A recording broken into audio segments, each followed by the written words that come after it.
Bonjour Nicolas Bouzou. Bonjour Dimitri, bonjour Anissa, Bonjour à Nicolas. tous. Et si l'Inde finissait par doubler la Chine, c'est la question que vous posez ce matin Nicolas. Ouais, déjà vous le savez, l'Inde est désormais le pays le plus peuplé de la planète avec 1,450 milliard d'habitants.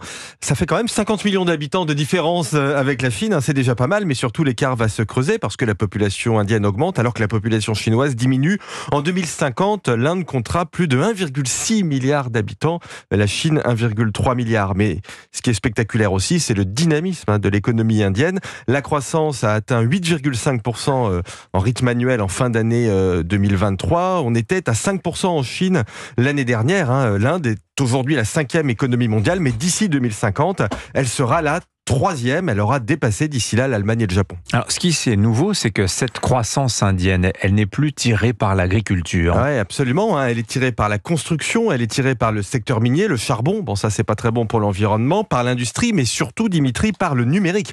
En fait, il faut partir de la consommation pour comprendre ce qui se passe dans le numérique en Inde. Vous avez plus de 1 milliard d'utilisateurs de smartphones et d'Internet dans un pays où l'état des infrastructures est catastrophique et les habitants ont pourtant besoin de faire des paiements en ligne, de commander des taxis, de prendre des consultations médicales sur Internet. Donc le besoin est absolument colossal. Du coup, l'Inde est devenue le premier marché au monde pour les services Internet. Il s'y vend plus de 150 millions de smartphones chaque année. Vous avez plus d'1 milliard d'abonnés au téléphone mobile. En face de cette demande, vous avez des millions d'ingénieurs, des millions de codeurs et de très bonnes universités à Bombay, à Delhi et à Bangalore.